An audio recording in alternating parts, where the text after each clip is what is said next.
Praise the Lord, everyone. Praise the Lord. Praise the Lord. Praise the Lord. I want to thank you for joining with us for Saturday's daily Bible study coming from Charlene's Outreach Ministries.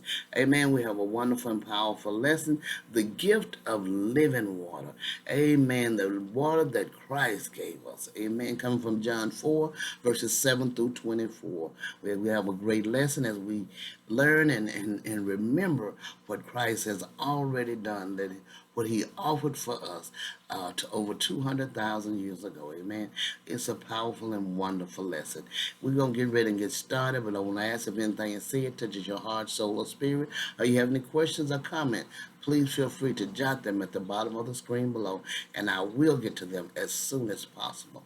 Also, if you would like prayer, please leave your name and I will add you to the prayer list. Amen. Just mention that you want prayer, or if you would like to say something personal and request something personal, please send your request to God's Hand at Work at Charlene's Outreach Ministries.com. Amen. This is a wonderful and powerful lesson that we have. We're going to get ready and move into the lesson, but first we're going to have prayer.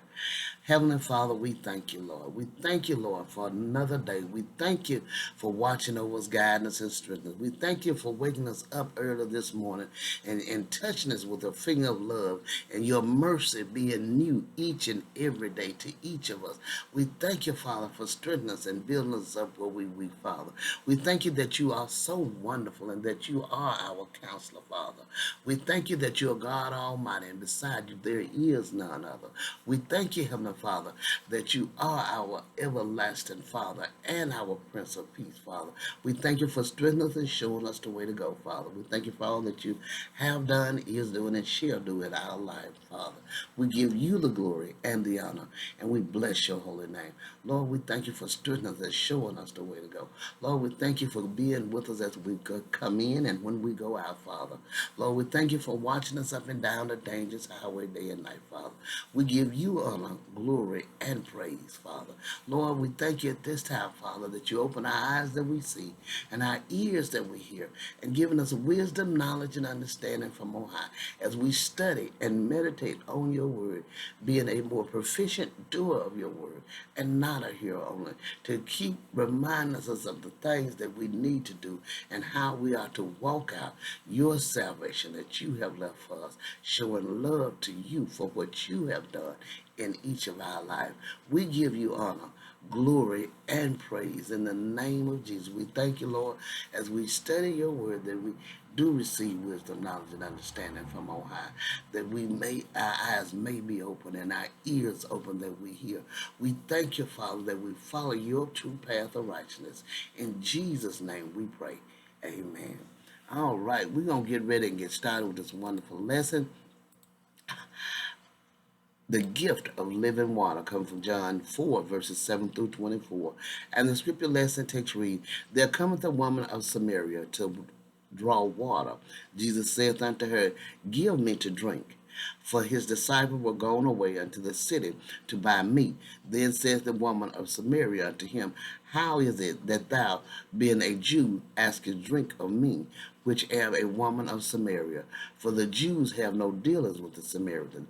Jesus answered and said unto her, If thou knewest the gift of God, and who it is that said to thee, Give me to drink, thou wouldest have asked of him, and he would have given thee living water. The woman saith unto him, Sir, thou hast nothing to draw with, and the well is deep. From whence then hast thou that living water? Art thou greater than our father Jacob, which gave us the well, and drank thereof himself, and his children, and his cattle? Jesus answered and said unto her, Whosoever drinketh of this water shall thirst again, but whosoever drinketh of the water that I shall give him shall never thirst, but the water that I shall give him shall be in him a well of water springing up into everlasting life.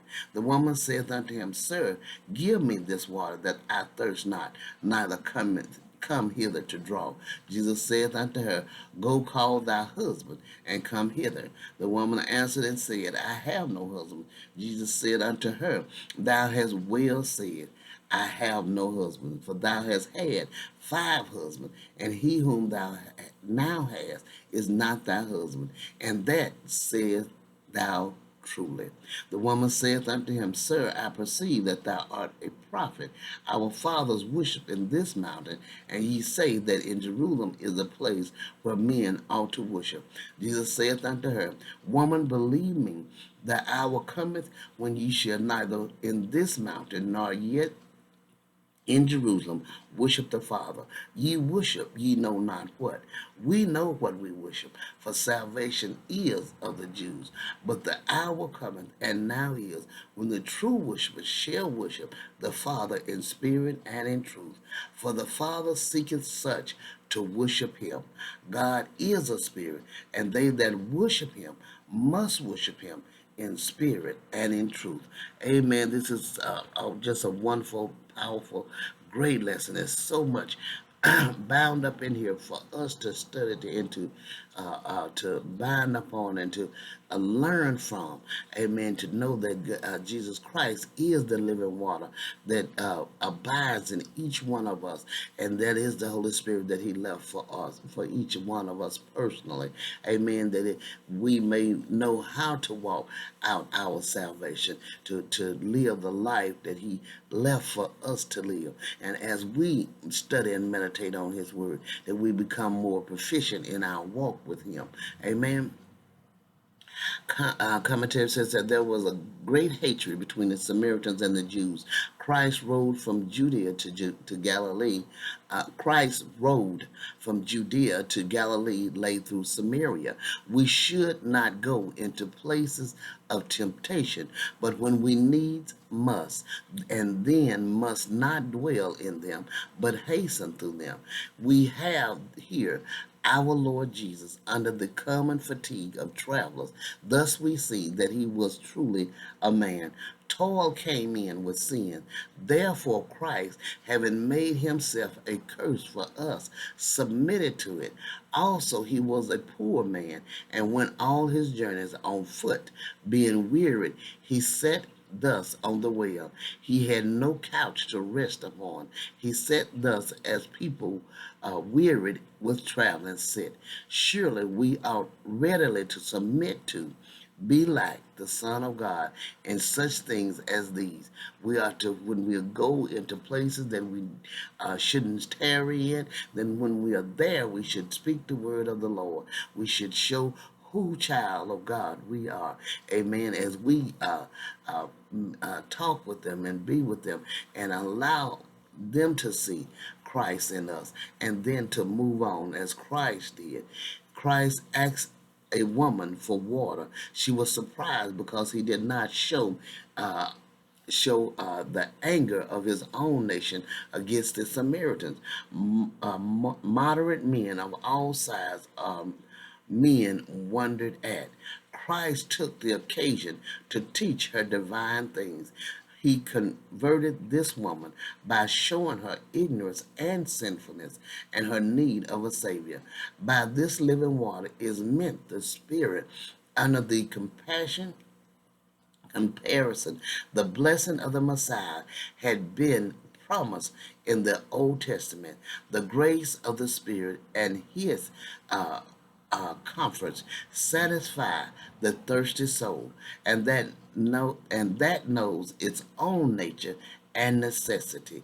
As he told her that he had a water that she would not thirst again, she went even further and said that she would not have to come and draw water again. He said nothing to her about it. She would not have to draw water again, but that he would give her water that she would not thirst for understanding, not thirst for wisdom as she sought after him. It said, what Jesus speak figuratively, she took literally.